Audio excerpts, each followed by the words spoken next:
is up, you guys? Welcome back to the Fumble Live. Happy Monday. We're getting into some basketball news for you. We're talking about KD and Kyrie to start. We're also getting into some good vibes for LaMelo. But first, make sure you subscribe to our channel, tap the bell for notifications, give this video a thumbs up, leave a comment below, and share it with your friends. Now, here's the Fumble Squad. I'm Devin Howard. You can find me on Instagram as @DevinHoward. Good morning, you guys. I'm Jackie Ray. You can follow me everywhere at JRay the Fanatic. Hey, what's up, guys? It's your girl, Britt Johnson. You guys can follow me on all social media at I am Britt Johnson. Jackie, what are we doing again here? Devin? This is great. This is ridiculous. This is absolutely insane. What the hell? I don't even. You guys, we are matching again. We are not planning this. Not plan this. I don't understand. It's so weird. I put on this gray bodysuit this morning and I was like, you know, I feel like they're probably not going to also choose gray. I felt like this was a safe color because it's kind of like not bright. It doesn't stand out, but here we are, literally all in gray. I don't understand what is happening. Exact thought process. I had a black top on, and I was like, "There's probably a good chance they'll wear black. Let me do gray instead." And then I switched mine too. Mine was actually like the same color as my lips. It was like a burnt orangey kind of color, and then I was just like, actually, I haven't worn this on the show yet. Let me wear this, and then I put this on, and here we are. Here we are. Wow. Oh my God. We are clearly spending time together, but I think it's cute. I'm actually down for it. So, yes. The great girls today, you guys. Now let's get into the news. Let's talk about KD. So KD and Kyrie went live, and they debated about how the Brooklyn Nets should operate on offense under their new head coach, Steve Nash. So they argued about how they're going to divide up offensive responsibilities this season. Then Kyrie claimed that he was KD in a past life, which is a very Kyrie thing to say. And then they kind of seemed to be a little bit at odds when figuring out how many post-up opportunities Kyrie should get in a game. This was on Saturday that they had that conversation. On Sunday, they did play well. But let's play the clip here. Leo, if you have that ready, can you roll that right now? For the actual host, you know what I mean? Because I just want to be able to just, in my past life, like I said, I was you. I was you. What you are now, that's what I'm up here. Right. Same mentality. I'm getting to a spot. I'm raising up. I'm getting to a bucket. My footwork is impeccable. I have length. I'm able to shoot over top, hold the follow through, and I don't see people. Do you not feel the same way?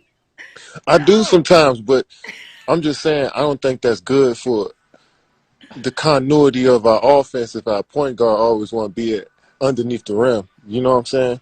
You know what? That can come off. That can come off. You get what I mean? I do. You're right. That can come off like I'm trying to implement myself. Just okay. So what about? Yeah.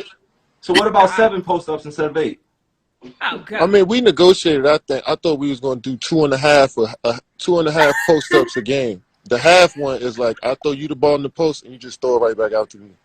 No, but I'm also saying I feel like every play down I have a mismatch, no matter who's in front of me.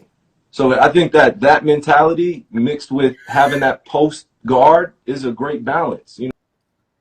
Stop. So okay, I'm literally not talking to media. I'm okay with him not talking to media now. This is ridiculous. That whole thing, like, it just seems it's pretty all over the place, and I feel like it seems like a private conversation that shouldn't be on Instagram. Like, call each other up, have it in the locker room, have a team meeting. I don't know. To me, it seemed like we weren't supposed to be hearing them talk about all of this. But Britt, I want to hear your reaction. I could hear both of you guys laughing in the background. Do you feel like that Instagram is the right place for them to be talking about this? Should this be a conversation that's held in private? What are your overall thoughts? This, I talked about it Friday. This is the new revolution that is happening with sports and, these athletes and stuff. These are the sound bites we want. I don't want to hear the same clip of them saying the same thing over and over again. So I actually love this. I think it's awesome that we can see this side of it and them kind of like, nah, but I told you this and no, this happened. And then you go to a post-game situation and they're just like, oh yeah, I mean, we did everything we possibly could, and it just didn't work out in our favor this time, but we'll get back in the gym and it'll be fine next game. They say that every time, and we don't ever get sound bites anymore, but we can use this stuff. I can work with this because this is like literally what is actually happening on the court, what is actually happening at practice, and I totally love it. I am totally here for this. I loved KD's face, how he was kind of like, you could barely see him, but you could see him enough to like, he's like, bro, what are you talking about? Like, you know, it was so perfect. And then Kyrie's like, you know what I'm saying? He's like, I mean, kinda, but that's not what we had talked about, my guys. So I love this. Kevin Durant actually did another interview over the weekend too, and he was kind of talking about, you know, Kyrie, he just has to let Kyrie be Kyrie in these moments and just know that their bond that they have with each other is just going to work it out on the court. So, and he called him like, you know, he's magic. You know, he said Kyrie's magic, and he can do a bunch of crazy, weird things that people wouldn't think would work out. And he's just got to he has to let go of himself sometimes and just let that happen. And in this moment here, you can actually see those things happening where Kyrie's like, no, I want to do that. And he's like, nah, you a little guy, you a point guard. You ain't supposed to be under the basket. I'm supposed to be under the basket. And so Kyrie and Kevin Durant are having this moment where they're trying to figure it themselves out. And I think it's dope and I love it. And I'll do sound bites like this all day. I'll take all of those over post-game stuff. Okay, so Britt is not taking the say less approach to this one. I love this side of Britt. Normally I'm the one that's like, yeah, talk about everything. Give us the drama. You can say more when it's good stuff. Yeah. No, I agree. I'm 100% with you. Jackie, do these kinds of debates make you question how much chemistry they'll have throughout the season, or do you feel like it's healthy for them to have these sorts of conversations?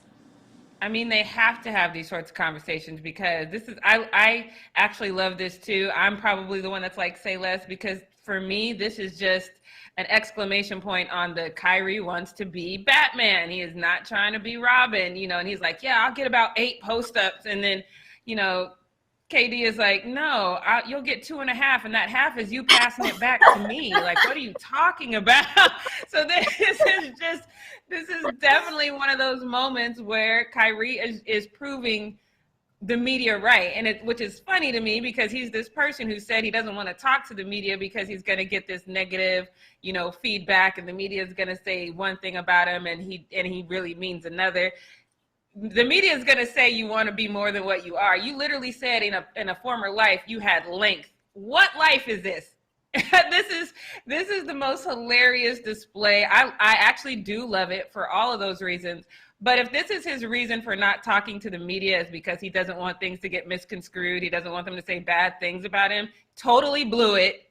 Just either you failed miserably because now you've given us so much to talk about. I mean, I love it, don't get me wrong, but now we have a lot to talk about because now we can say, look, here he is once again wanting to be more than what he is, which I think is hilarious.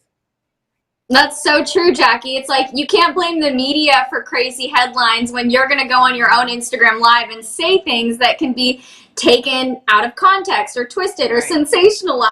So if he really doesn't want to be misquoted or misrepresented, he needs to just stay silent. But I like it. I agree with you. I want this kind of thing happening more often. I want to hear from Kyrie, whether it's in a media interview or Instagram Live or a podcast, whatever it is. So I'm here for it, but Kyrie's just kind of going against his own wishes here. Let's jump into the second need to know news story, you guys. This is about LaMelo Ball. So LaMelo bought a place in Charlotte ahead of his first season in the NBA. He's with the Hornets now, and it comes with a solid endorsement. It has a athletic history, if you will. Cam Newton actually was the one who sold it to him. He had put his home on the market in uptown Charlotte after being released by the Panthers in July. And it took some time, but he did manage to find a buyer in LaMelo. What's interesting is that Cam actually bought this home from Michael Jordan. So Michael Jordan bought out the entire floor and turned it into one giant home. So it's gone from MJ to Cam Newton and now to LaMelo. Now, I'm the type of person that really believes in the positive energy of a space, not to sound like one of those crazy hippies, but I think it's important that you feel connected to the space around you. So humor me with my questions, you guys. Jackie, do you feel like LaMelo's new home is kind of a good omen for his first season in the NBA? Okay. I don't know. That's one of those things where I'm like, if he's comfortable there, I mean, I think that's not, if he has a place to sleep and eat and be comfortable, then that's fine. I don't think it really, plays into his NBA play at all. I think he's probably excited that he has his first thing on his own, without his family. He put his money down for it. So I think as a human being and as a man, it'll make him feel good. I think every man loves that moment in time where they can solidify their mark in adulthood. And I think that this home might do that for him. But aside from that, I think, as long as you have a place to comfortably sleep so you can get up and go to practice and things like that, that's the most important part. I don't know if this is going to help him with his NBA career, but it'll definitely help him with his manhood and his self-esteem, I'm sure. Yeah, okay, good points. Now, Britt, so like I mentioned, this house was owned by 2 all-star athletes in the past. Do you think that history is going to put LaMelo in the right headspace as he goes into the first NBA season, or are you like Jackie and you think it's just going to be more of a confidence boost more than anything? I guess, when I first get into places, I definitely sage my place. I like sprinkle my blessing oil, like whatever, holy water, whatever I'm doing to make sure that like it's a space where I feel comfortable and stuff in. So hopefully you did that. Obviously, I think the space itself probably was owned by Michael Jordan and by Cam Newton because it was in a situation, it's probably in a convenient area. It's probably close to where they practice or where they play at or whatever the case is. And so I think all of that actually does play a part into how you're settling into your first season. So it's going to play into the energy of like him, connecting with the city. It's a condo, so obviously it's in the city. It's not like in some suburban area where you're not like really getting connected to like how people are in the city, the energy and the feel of the city, and starting to love the place that you're at or whatever. So him being in a condo, I think that helps. And then him having the entire floor too, you don't have to deal, and I'm sure it's the top floor, so he's not dealing with people stomping on their freaking roof or ceiling every morning when they're trying to wake up or whatever. Right. So I think all that energy is going to be good.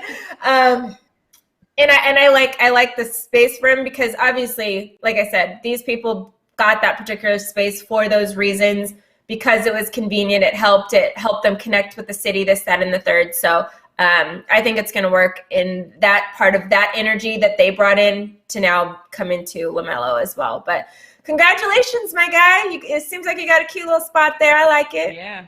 I ain't going to come visit, but I like it. Great. So now he can go into the elevator in his new place, maybe pass some neighbors on the way, flash that sparkly, diamond-filled smile at everybody. He's going to be that out every night, and hopefully he's not practicing with that. So I hope his neighbors actually don't see that because you need to put that in some sort of solution at night. Don't just be walking around with that. Don't do that. Yes, like a very strong antibacterial alcohol solution. But yeah, so LaMelo's making moves with his first paychecks from the NBA. He's got this place. I also am like you guys. I'll go in and kind of like cleanse the space before I move in. But I think knowing that 2 all-star athletes lived there before, I think that would kind of put him in this sort of mindset where he's like, okay, people have succeeded here. There have been successful people in the sports world that have lived here. So maybe that will make him ready to go for the season. But you guys, that wraps up Need to Know News. So Jackie, can you take us into the post-up? Yes, it's time for the Monday morning post-up. I'm excited about this one because of how we're kicking it off. Because I think Russell Westbrook is an amazing guy. We've shown how he's a great father. He's a great teammate. I actually love this because now we can get to show you more of how he just kind of hit the ground running with his happiness in Washington. So take a look at this. Come on, DB. Pace. Oh, Scotty said I can't dunk. No. Scotty said I can't dunk. No dunk. We're going to have to do a sprint, fellas. I don't want to run. Come on, that look good, Mo. It's a haircut, I think. Or maybe the Jordans, one of the two. Scotty, how many dunks you think Robin Lopez gets? He don't want to dunk. He's too good for that. He don't want to dunk. P.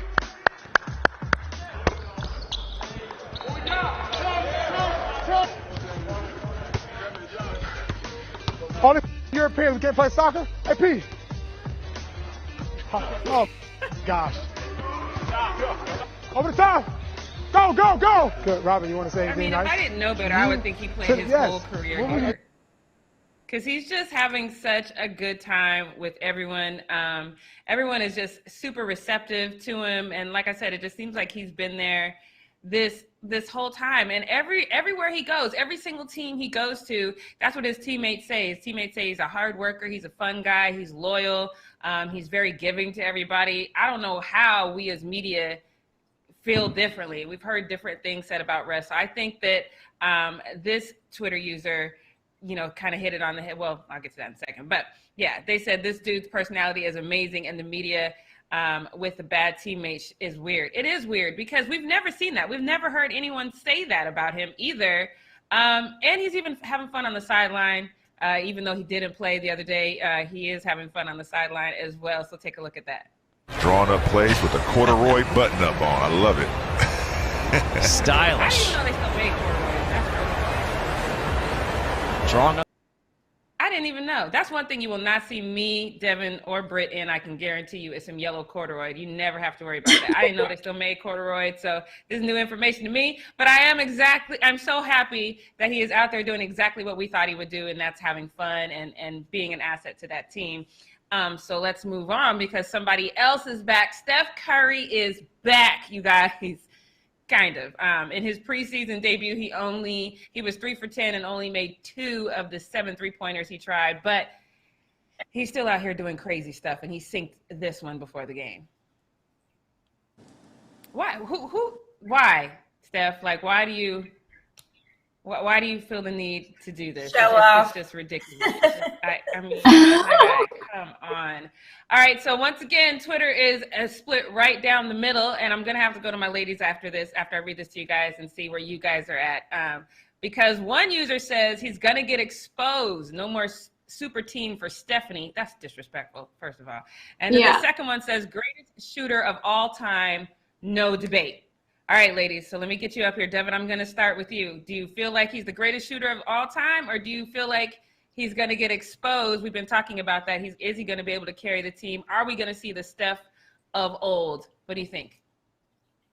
Okay, well, I don't know that I want to say Steph Curry is the greatest shooter of all time, but I don't think that he's going to be exposed this season. I mean, I do think that a lot of the Warriors' success was because of this great partnership between Steph and Klay and just the entire roster. But I think that Steph does have the ability to take the team where they want to go. Maybe they're not going to be championship winners this season, but it's not like they're going to be this massive failure where everybody's going to be like, oh, Steph Curry actually sucks. I believe in him. I think he's a really, really strong athlete. So I'm not worried about the Warriors at all. Britt, what do you think? What do you think we're going to see from Steph? Okay. I think Steph is going to have to step it up more than he has in the past. And on off nights that Steph used to have, when then Klay would then step in and take over that and vice versa, they would do the same thing for each other. Steph's going to have to be on more nights than not. But let's also remember he does have a former NFL or NBA Defensive Player of the Year in Draymond Green. And then he also has the second overall pick in James Wiseman. So I think we're going to see maybe a transition with the Warriors. We're not going to see that like fastball that like, oh, the Klay Thompson only doing 3 dribbles in a game and still making 40 points or whatever. We're not going to see that stuff. It's obviously like, I think it's going to be a shift. We're going to see Steph having a shift in that moment. And I think he's going to be good. I mean, Steph Curry's a great player. Like, is he probably top 3 or 4 of my best shooters? Yes, but he's not my number 1. And he's not done with his career yet. So he still has a lot of time to play basketball, pending if he continues to, have these injuries that come through. We remember last year, Steph Curry said he can barely see when he's playing basketball and then had to get LASIK. So he already got better eyesight now. Who knows? He could be an even better shooter than he was before because now he can actually see, and nobody knew this whole time he was playing, he had like terrible vision. Like, imagine how much better he could be with that. So there's so many little things that I want to see from Steph this year, but if we're looking for the old Warriors, that old Warriors team is not going to be there, and I don't want it to be. I think the idea of a great player is being able to, change and do what you have to do in that moment and still be great at it. So I'm kind of excited to see what Steph does. And I think if he does have even a decent season this year, it's really going to solidify him as one of the better players in the game because of it. Because we're going to see a different Steph we've seen the same Steph this whole time. He hasn't changed up his game. Even when Kevin Durant came in there, they didn't have to change anything up. So I think this time when they really do have to start making changes a little bit, and there is more on Steph as far as shooting is concerned. And then, they have Kelly Oubre in there now. They have other guys in there that are going to come in and do some things, do some damage. They don't have any scrubs there, So I think it's interesting. Yeah, I'm excited to see. It's going to be interesting for sure because one of the interviews that I loved from Steph, I think was just right before KD came, he said he always looks like is having fun out there because he is having fun, because he says he doesn't have to worry about an off night, because if he's having an off night, Clay will step up or all these people will step up. Yeah. So he just goes out there and has fun, and now he's going to have to go out there and put in some work. So I think he'll do fine though. I think that's probably why he's buffing up a little bit. He knows he got some work ahead of him. So I think it's going to be exciting to see, but I do know that it doesn't matter what we think because Steph has the best cheering section that anyone could ever hope for, and it's adorable. He posted this comment to his IG page, if we could get that up there because it was super cute. He says, "No fans in the arena, but my guy is locked in at the crib. This is everything. Young Wolf never been so quiet." So if you're wondering who his young wolf is, I'm sure you guys know. Take a look. He's right there. You see him? Thompson, shout out to Klay Thompson. Yeah. He's going to get the ball now. Watch. So again, the court offense is going to be a work in progress. Here he comes. Make sure everybody knows where Here he comes. Daddy has the ball. He's coming towards you. Set a screen for him. He's so focused. Daddy's bouncing the ball. You see him? He's like, but what are you about to do, though? Right. Is he going to do something? Why you keep telling me this, Mama? What's about to happen? If this is true, if he's telling the truth, though, and this is the only time that this child is quiet, there'd be nothing else playing in my house. We would just be watching Daddy come up the court, and I'd be like, oh, look, Daddy about to get the ball. I would say that every 2 seconds just to get some peace around. But right. Adorable. He was just sitting there just intently watching his dad, and I love it. But let's move on to this next one because this is a whole mood for me. Every time I go out in public and I see somebody not wearing their mask, CJ McCollum is my whole entire mood, and I'm thankful for it. Y'all take a look at how he spoke to his coach. You didn't even need the caption. You just said, put your mask on. Not even his coach, the other team's coach. That's right. Walton. I love that. I love it. And I love it how he just instantly was like, "Ooh, my bad." Like, no argument. You right. Which is much better than the videos that we see where people get all mad in the store, like, it's my God-given right to not have my. He's like, "Ooh, no, you right. My bad. That's my bad. That's my bad."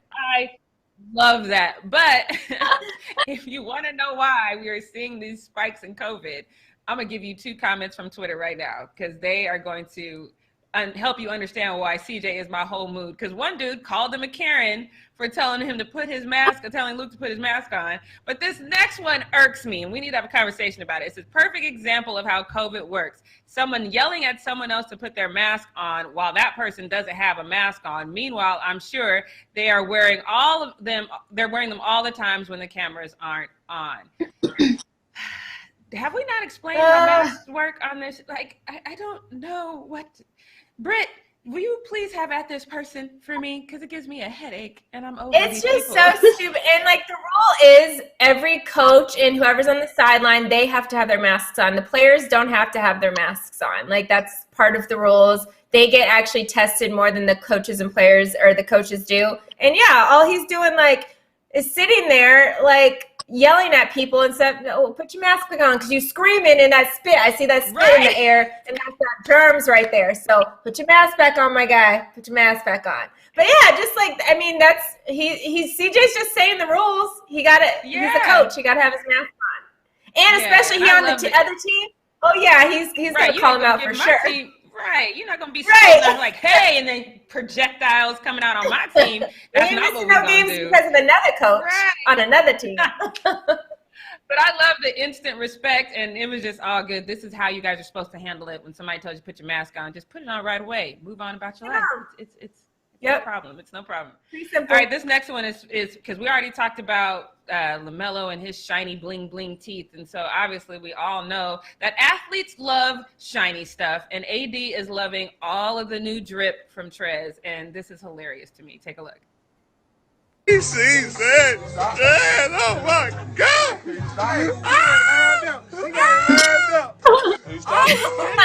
Hold on. I ain't see them things. What? See, now it makes me want to go. I'm not even like a jewelry person, but I need somebody to walk up to me and hype me up about my jewelry. So I might have to go out and buy some new jewelry just so I can get that response. But we talked a little bit ago about Kyrie and his Instagram live story. I didn't see the full thing. I did see part of it, and it was just, Kyrie being Kyrie. Britt did make that great point, though. The athletes really don't need the media because they have their social media. And like she said, we got some great sound bites. We don't need anybody asking him any questions because now we can just talk about, everything he said in that live. So she's 100% right on that. But there's a contract, people. He has a contract that says he will talk to media. And Damian Lillard doesn't care that you've given us all these sound bites. He actually was in the live. And which was funny because Kyrie was actually calling out people that he saw in the chat. He skipped right over Dame in this one, though. If you see it, Dame Lillard right there. He says, Kai, bro, do your media sessions with 2 laughing emojis. And like I said, Kyrie skipped over it. He was calling out a few people that he saw in the chat, but he did not mention this one. Dame was like, that's okay. You didn't see me. Let me tell you again. Because a few moments later, he was right back in there. And he said, sir, please do your media. I think this actually probably got to Kyrie because guess what he did today? He did his media. So I think even though he didn't shout out Dame for being in the chat, I think he listened. Devin, do you think it's more important to Kyrie when his fellow athletes start saying, yo, my guy, do what you're supposed to do what you're contractually obligated to do? I don't know. It's hard to say with Kyrie. I think Kyrie lives in his own world, does what he wants to do. I don't think he's listening to what anybody else says. I mean, maybe it motivates him a little bit more, but I still think that Kyrie does Kyrie, and that's it. Right. True. But I still love Dame, though. He was like, okay, in case you missed what I said the first time, let me tell you again. I love that. I love that. As you guys know, because Twitter has revealed so much to us, because Twitter has the best detectives on the planet. I don't understand how we have unsolved mysteries still when Twitter is around. But a fan was on Reddit and posted something that might make you guys, especially if you're a Bucks fan, wonder. So this is Kenneth Lockley, I think is his last name, and he is the Milwaukee Bucks. He's their barber, and he posted this picture of himself and Giannis. Or that's not actually himself, but he posted this picture of Giannis after he gave him a fresh cut or whatever. And then it's the caption though that kind of had everyone wondering what's up, because he says in his caption he says, "Shout out to my brother, greatest player in the game right now, 2-time consecutive MVP. One of them he didn't deserve, but that's a whole nother story. Love you, bro, and go do what's best for your family. I've appreciated being with you these past 6 years." Okay, so obviously everyone thinks that this means that Giannis is about to leave, but this guy tagged Giannis, he tagged Bleacher Report, and he tagged the NBA. So he's either being messy, or what I think is really happening is maybe they're parting ways. Maybe he's moving to another city, or maybe he's pursuing another business venture and he's not going to be the barber for the Bucks anymore, is actually what I think. Or maybe he does know something we don't and thought that everyone else knew as well, which I can't see how that would be the thing. So I actually think that this barber is just moving on. But Twitter seems to be torn between him being messy and what I think, and him getting a new job. So first person said he's fishing for likes on that. He tagged Bleacher Report in the post. And then the second one says he may be implying that one of them could stop doing business with the other for certain reasons, which is what I think. So, Britt, I'm going to go to you. Which one do you think it is? The barber actually did modify. The picture is still up, but he modified it so it doesn't have like that whole maybe Giannis is leaving tone to it anymore. Yeah. So which one do you think it is? Because he tagged Bleacher Report, I think he was, and maybe Giannis was probably in on this too, because we know Giannis is a jokester, and I think they were probably doing like, oh, even though you're the one leaving, I'm going to put this and tag, yada, yada, all this kind of stuff. But then obviously everybody started probably going in on Giannis, so Giannis is like, hey, maybe, okay, we shouldn't do this joke. It's not a good joke. Right. People aren't laughing. And then he modified it and changed it so it didn't seem like I appreciated it. And it's been so much fun working with you for the last 6 years. But I definitely think they were just trying to do a joke. Obviously, the situation's true in a sense that they're not going to be working together anymore. Or maybe like they can't use him as the barber for COVID reasons or whatever it is. But I definitely think, I said it a million times, Giannis is staying in Milwaukee, so don't get all in your feelings, Bucks fans. I think he's staying there. I know this is the last year on his contract. He hasn't signed an extension yet. He's probably going to wait a little while, but I think he's going to re-sign with the Bucks. Don't worry about it. I definitely don't think he's going to get traded this season. So yeah, I think that's what it is. I think they were trying to be funny and like do a little play on like what the actual situation was, because everybody always talks about Giannis is leaving. And Giannis is a jokester like that, but I don't think there's actual, like, Giannis is leaving and he accidentally spilled the beans, because he wanted to tag Bleacher Report and he wanted to have tagged Giannis in it if that was the case, if he was really trying to be messy. But we all, I mean, your boy LeBron James got a barbershop show for a reason, because everybody be telling their business in the barbershop. Yeah. So the barber probably knows some things, but he ain't putting that on Instagram. Exactly. I agree with that, too. I don't think if they had that 6-year relationship, he wouldn't be the one that spilled the beans, because they're too close for that, you know? So I didn't think about the joke aspect. Definitely could be that, because we do know that Giannis, like you said, likes to play pranks. But either way, y'all, like Brick said, calm down. He's not going anywhere, at least right now. Now, this next one is annoying, because I was hoping that we would get through this whole show without talking about how my Saints embarrassingly lost to the Eagles yesterday. It was not a good time for me at all. But nope, here we are. So we have to just admit that my Saints made the Eagles look pretty decent, which is terrible, because we didn't even score the first entire half, which, you know what, whatever. I'm just going to pass by that moment. Let's just move forward, because Jalen Hurts was out there. You guys know that. He took over for Carson Wentz. He went 17 of 30, 167 yards, 1 touchdown. Shortly after their first scoring drive, they went up 7-0 on my Saints. And then I don't know what was said. Carson Wentz had something to say. I don't know exactly what he said. But I know that what this face is. This face is, if you don't go sit your bench behind down somewhere and get out of my face. The way that his coach is looking at him is the only joy that I had from yesterday's game, because that face is everything to me. I could just see myself giving someone that kind of face, and I had to find something to be happy about, because we went on to lose, and let's just move on from there. Let's just move on. Let's move on. I don't care about it anymore. All right, so look, what I do want to talk about. But you lost to an NFC East team. That's what you get for always talking about me. That's what you get for talking about me all the time, Jackie. Take off the screen. But do you also I think you have love for Jalen Hurts like I do, which is why we didn't want to see him play this season, really. So you're kind of happy because it was Jalen Hurts, right? A little bit, just a little bit. I mean, I like Jalen. I like the side eye that Carson Wentz got. You guys already clinched a playoff spot, so you guys are good. You know, you guys can lose. But no, not to the Eagles. No, that is embarrassing. No. Let's move on. Like I said, Leo, what are you doing? You got me all sidetracked and sad right now. Okay. Getting you back from Friday, Jackie. Well played. Well played. I deserve that. You're right. But still, that was evil. All right. So look, Derrick Henry is out here. He is getting it done, literally. He's currently leading the league in rushing yards with 1,532. Dalvin Cook is nearly 200 yards behind him, and then the next person is like 500 yards away. So he's literally running away with it. And, of course, a king recognizes a king. So I love that this is LeBron James's favorite running back, and he put it on his live, or his story on his Instagram. Let's take a look.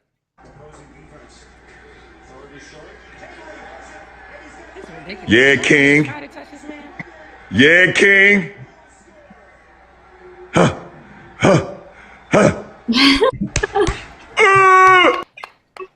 Now he a Titans like, fan. Yes, Derrick Henry. Hey. What we not gonna do?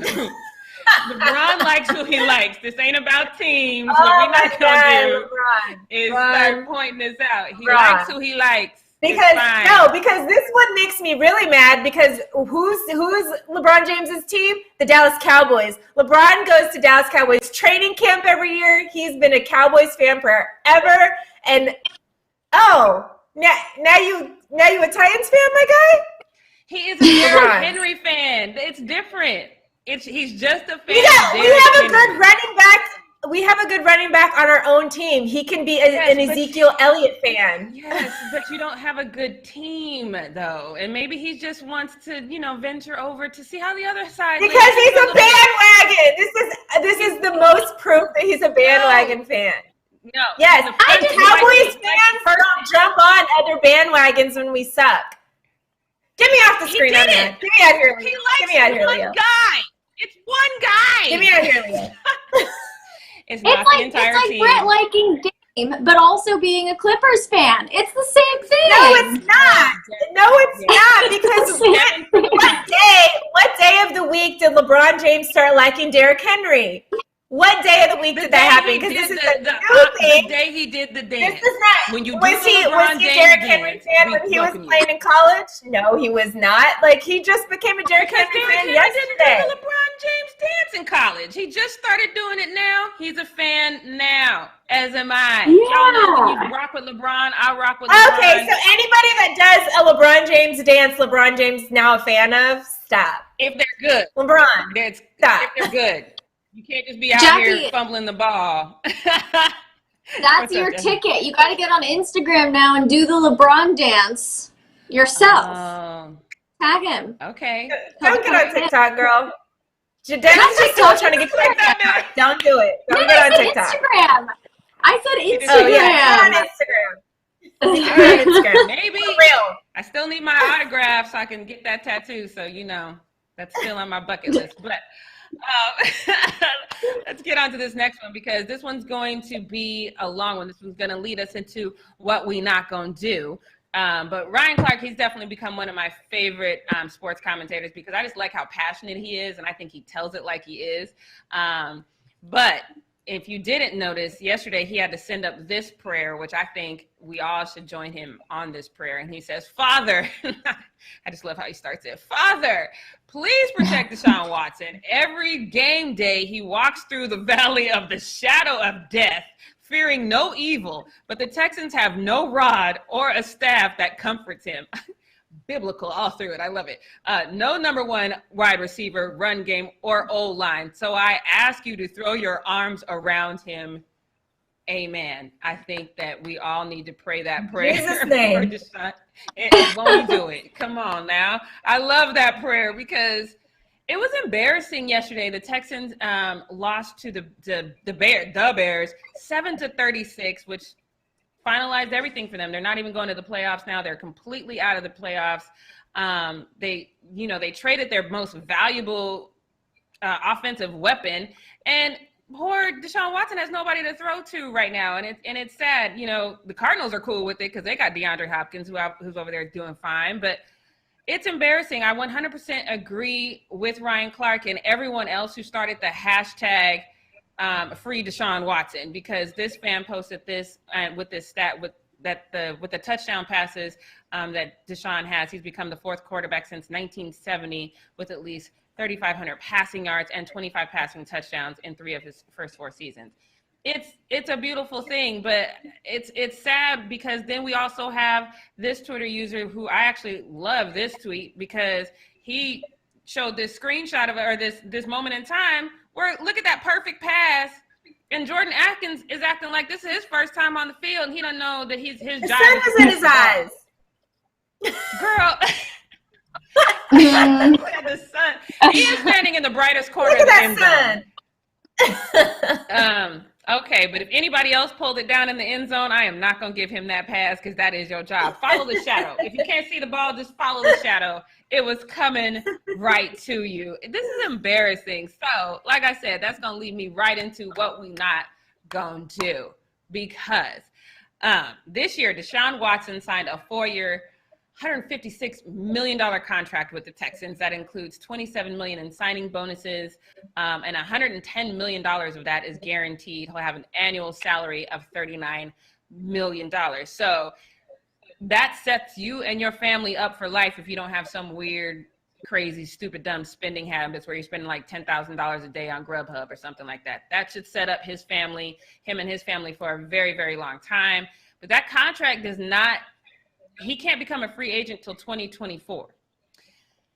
So what we're not going to do is pretend like if he finishes out his contract, that's not career suicide, because the Texans are a failing franchise, in my opinion. In November, J.J. Watt said he wanted out because he doesn't want to play for a franchise that's in the middle of a rebuild, which the Texans are. J.J. Watt, I think we probably understand it a little bit more because he doesn't have another 10 years left on his career. So, yeah, he needs to get out now while he has maybe 2-3 years left. But I don't think Deshaun Watson should wait either because, like we just read, Texans have no run game. Their defense is trash. I can't even remember the last time they actually caused a turnover. It's just embarrassing. People are just running through them like they're not even there. And then they have this franchise that's not even stable either. Deshaun was drafted in 2017. He is a 2-time Pro Bowler, and he has improved every single year. He is definitely the bright spot for the Houston Texans. And then in October, like I said, they kind of are in disarray because they fired their general manager and their head coach. To be fair, though, that did kind of help Deshaun Watson because under Bill O'Brien, through the first 4 games, Deshaun was pressured. I don't even know how many times he had to pass the ball under pressure, which led to interceptions. And he was sacked 16 times in the first 4 games. That is a lot. It's gotten better because now he's been sacked 17 times, but that's over the last 8 games. So, and that has caused him to throw less interceptions as well. So that change definitely did help him, but I don't care because I know Houston fans don't want to hear this, but I think that he needs to move on. If his goal is now, look, if it's about the money, you got the money, it all works out. But I think I've said this before, I'm going to say it again. People want that ring. That ring is important. That moment in time is important where you can look back and see the fruits of your labor, when you can see all the hard work you put in, all the sacrifices you made from not being with your family, that has paid off. You made it to the big show and you won. And without that, you're just playing a game, which I get. I would love to play this game and make millions of dollars. But I think all of these athletes ultimately want that moment in time where they could see the fruits of their labor. Deshaun Watson has been sacked 39 times this season, but he is still, with those 39 sacks, he is still second in the league, just behind Patrick Mahomes in passing yards, and he's 9th in the league in touchdown passes. That's crazy. He's thrown 29 touchdown passes with all the pressure, with all the sacks. He's gotten way better at reading defenses because he has to, because he's running for his life the whole time. But again, all of that means nothing if you can't make it to the playoffs. And I get it, in no uncertain terms, I think J.J. Watt is wrong. And I don't think that you should hold on to Deshaun Watson for dear life. He does have a no trade clause in his contract, which means they can't trade him. They can't just trade him away. And if they do trade him, there has to be, specific circumstances. They can't just trade him to like a trash team or something like that. But he can request a trade. And I think he should do that. I think he should request a trade, although I don't think he would, because he does seem to be very committed to the Houston Texans. I'm going to show you this clip of what he said back in September of all that he was willing to go through for the Houston Texans. So take a look. Kid in the eyeball coming out, whatever it takes. I'm on that field until that doctor is forcing me and holding me down. I'm on the field trying to win. I'm trying to win at everything, just in life in general, and not trying, never trying to compare myself to other people. I'm focusing, on my situation, Deshaun Watson and the Houston Texans, and that's what I'm focused on and locked in on. So whatever it takes, I'm doing whatever it takes to get to where we want to get to. Okay, well, what it's going to take to get to where you want to get to, which is the Super Bowl, is for you to leave Houston. I get that you don't want to leave Houston. I get that loyalty to a franchise. We don't actually see that a lot anymore, so I definitely respect that. I definitely respect that he wants to be loyal to the franchise that has literally set up him and his family for a very long time.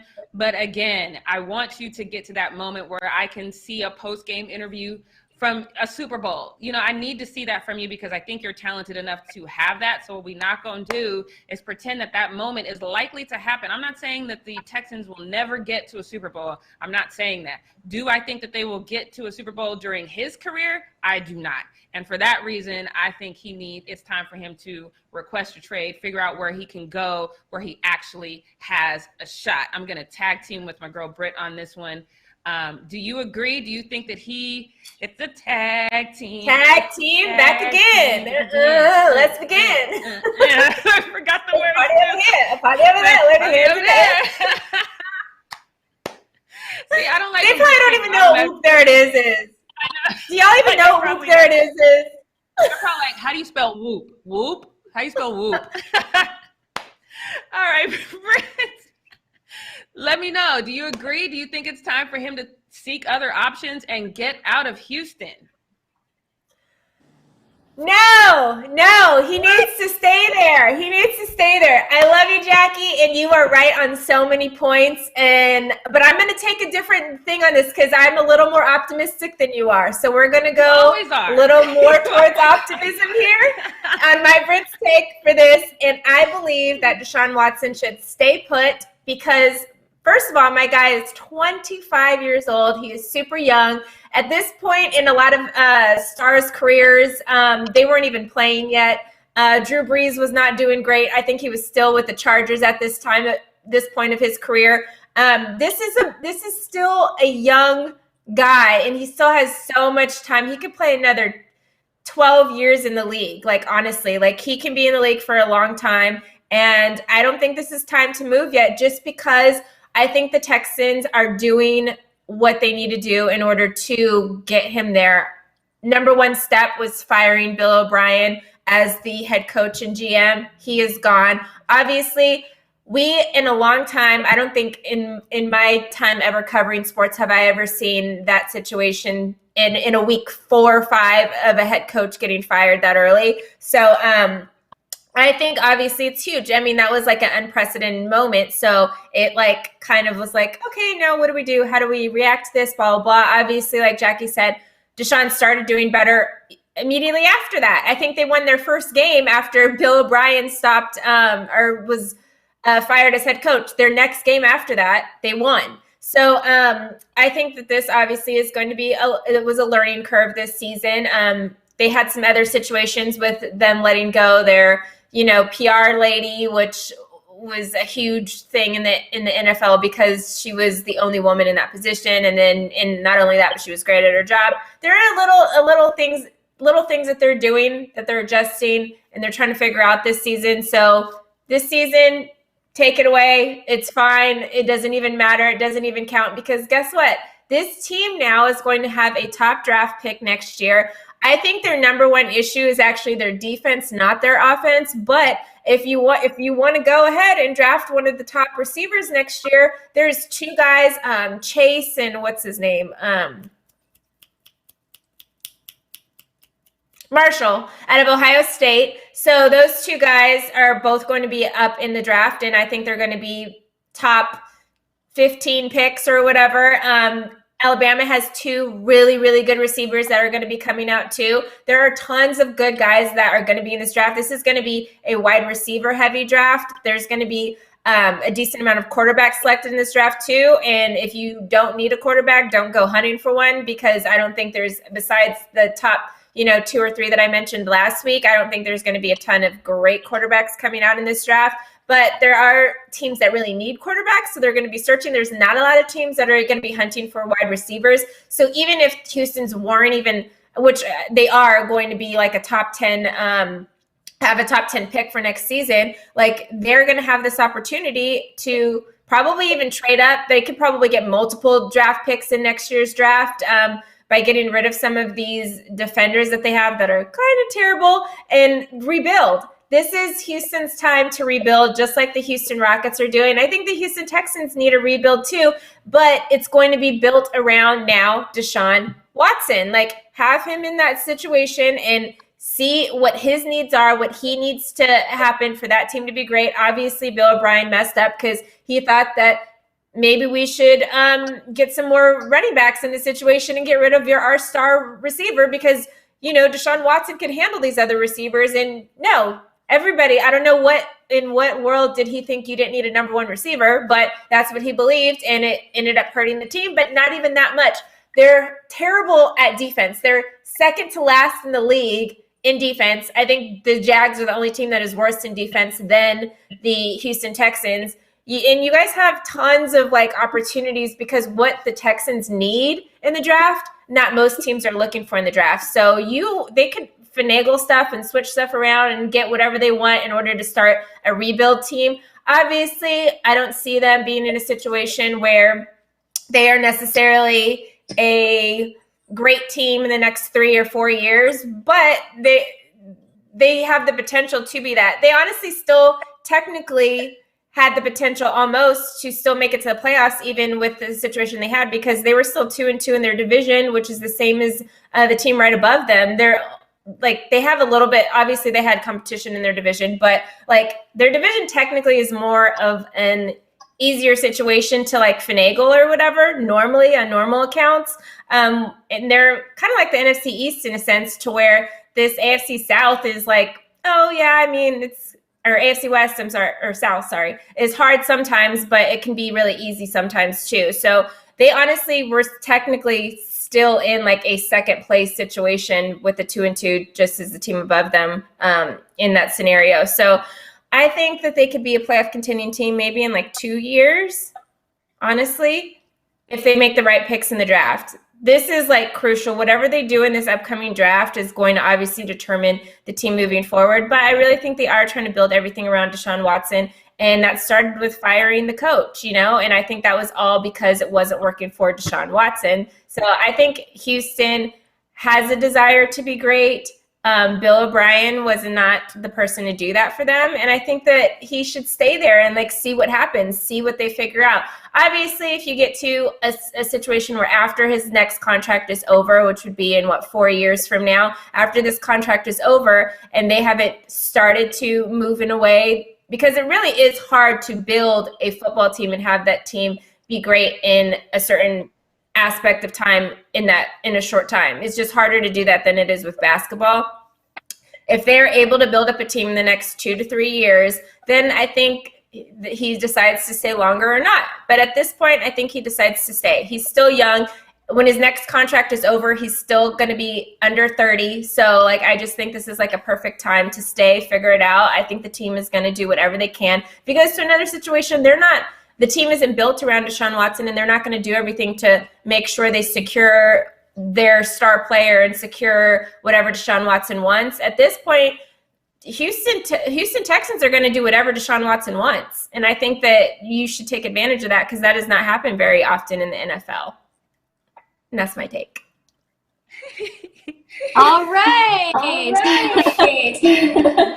I'm going to piggyback on that for 1 second, because I think that the reason why I am not like that is because of your quarterback, Dak. We've seen how things can take a turn physically for the worse, and when you're taking all these hits and whatnot, this is any given Sunday. Any given Sunday could literally end your career. So if that's going to happen, then I would rather go someplace where I got a shot at ending my career with a trophy and a confetti falling on my head versus me just ending my career with a whole bunch of money and I got to go buy the confetti from the 99-cent store and just pretend. I'm buying that confetti, girl. I need a check. Okay, I need a check.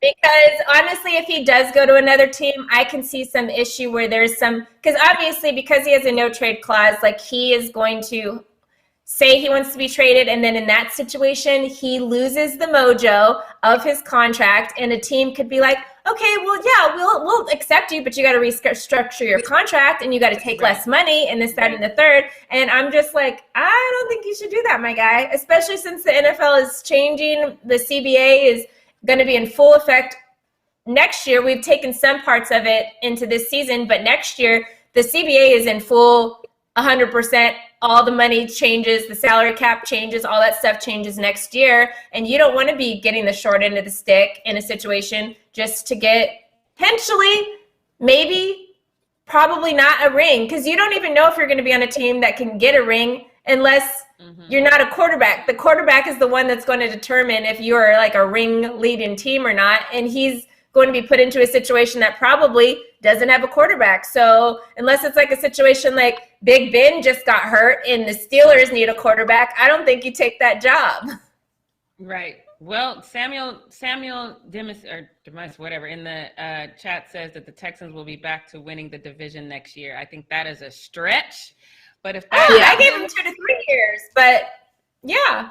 Okay. If that happens, then he definitely made the right decision. But rebuilding, sometimes you build up a little bit and you realize it was wrong. You got to tear it down, start again. I don't know. We'll see. But I definitely want Deshaun Watson to succeed in whatever he does. He deserves it. Yes, I think we can agree on that part of it. Yes. Yes, I think we can all agree on that one. I also think I would like to see him leaving Houston. I think it is a waste of his time to be staying there right now. But, we'll see what happens, you guys. A lot of people were chiming in the chat, so thank you so much for doing that, you guys.